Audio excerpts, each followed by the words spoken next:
The concept of humanitarian intervention is a very interesting one. Almost every act by any great power is aggressive act is justified on humanitarian grounds. So from the point of view of the aggressor, it's a humanitarian intervention, not from the point of view of the victims. And it's probably if we had records from Attila the Hun, we might find the same thing. What is counted? The one that is counted is the bombing of Serbia in 1999, the Kosovo bombing. So take a look at that. It was a kind of an ugly place, not a pleasant place. But we know in detail what was going on there. Guerrilla forces, Albanian forces based in Albania, were entering Serbia, carrying out terrorist attacks in order to elicit a harsh Serbian response, which could be used as a justification for NATO, meaning U.S. intervention. And they said the casualties are kind of separate on both sides. They estimated about 2,000. When the invasion was undertaken, Wesley Clark, the general in charge, he informed Washington that the result of the U.S. attack would be to sharply escalate atrocities, because Serbia was not going to be able to respond by bombing the United States, so they'd respond on the ground. As the invasion began, he informed the press, which wouldn't report it, that the predictable, his word, effect of the bombing would be to sharply escalate Serbian atrocities, which is what happened. The U.S. started bombing Serbia. Serbia started driving out Albanians from Kosovo, carrying out atrocities, huge reporting and denunciation of Serbian atrocities. Milosevic was brought to the criminal court with an indictment for his massive crimes. All, with one minor exception, were after the bombing. If you look back at the discussion, the way it's framed is it was a humanitarian intervention because we had to stop Serbian atrocities. And that's the way it's presented in the West. You have to keep quiet about the fact that the Serbian atrocities were the consequence, the predicted and expected consequence of the invasion. And whenever that's, so for example, there's a major report by distinguished international lawyers headed by Judge Goldstone, a distinguished South African lawyer, which studied the invasion, and it concluded, its phrase was illegal but legitimate. Illegal because in obvious violation of international law, but legitimate because you had to stop these horrible atrocities, which followed the invasion. So they simply inverted the chronology, which is what is usually done. Occasionally, it's recognized that, yeah, it was afterwards, but they said it doesn't matter because you had to stop it before they happened.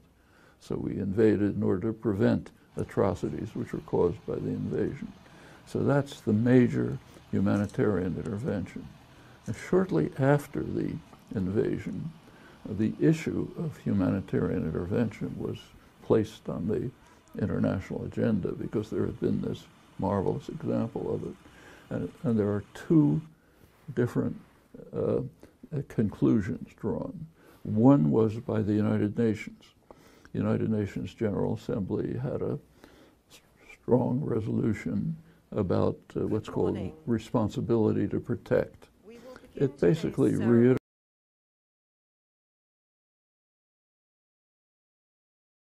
military act can be taken unless authorized by the Security Council. Anything else is illegal and unacceptable. And it goes on to urge that pressures be used to ensure that governments don't repress their own population. So use whatever diplomatic and other pressures you can do.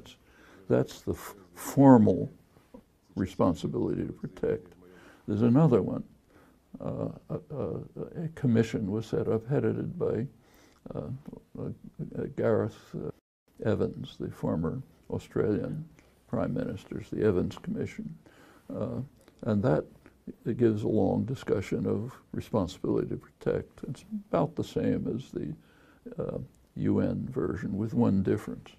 It has a paragraph saying, in case the Security Council doesn't agree to authorize intervention, regional groupings can intervene on their own by force, subject to subsequent approval by the Security Council. Well, which regional grouping is capable of intervening? There's one, it's called NATO. So what this was saying is, even though the Security Council doesn't authorize it, NATO is justified in intervening. And when you look at the discussion of this, always they say intervention, responsibility to protect is legal because the UN Assembly authorized it, but then the version that's adopted is the Evans version. And it's a beautiful example of the way propaganda operates in a well-functioning, powerful system. You take a look at the scholarly literature, media coverage, everything else. So the bombing of Libya was humanitarian intervention. Actually, there was all kind of stories about Gaddafi's doing this and that. He's not a nice guy doing ugly things, but that had nothing to do with it. There was a resolution, UN resolution, which called for establishing a no-fly zone and moving towards diplomatic moves to settle the problem. Gaddafi accepted it. The resolution was initiated by Britain, France, and the United States, who instantly violated, becoming the air force of the opposition, and went on to a big bombing attack.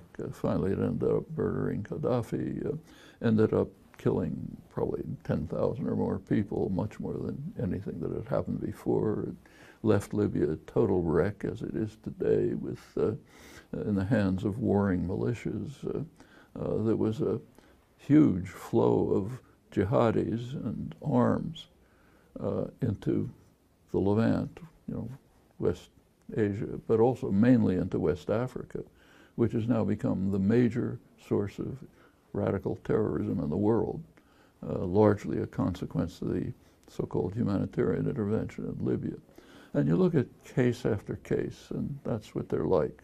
Occasionally you can find an example that maybe you could argue is humanitarian intervention, but those are not permitted because the U.S. bitterly opposed them, fought against them, and it's the wrong people anyway, even the wrong color. So that's humanitarian intervention. Well, in the case of Afghanistan, Afghanistan and Iraq are different. In the case of Afghanistan, I suspect it was just revenge. It's just probably pretty much like what Abdul Haq said. They want to show their muscle. Somebody attacked us, we're going to show the world that we can attack somebody even more harshly. And so it's like when Trump says to Korea, I've got a bigger button than you do, that kind of thing. So we'll show it to you. And because there was really no strategic or other purpose behind it. Iraq was quite different. Iraq is the country they wanted to invade because it has huge resources right in the midst of the major oil-producing region in the world. There's a major strategic goal is to gain control of Iraq, be able to exploit its oil, set up military bases there, which was, in fact, by the end of the Bush years, 2007, it was conceded publicly to have been the primary goal. But so that you can understand on traditional imperial grounds, but I suspect Afghanistan really was pretty much what Abdul Haq said.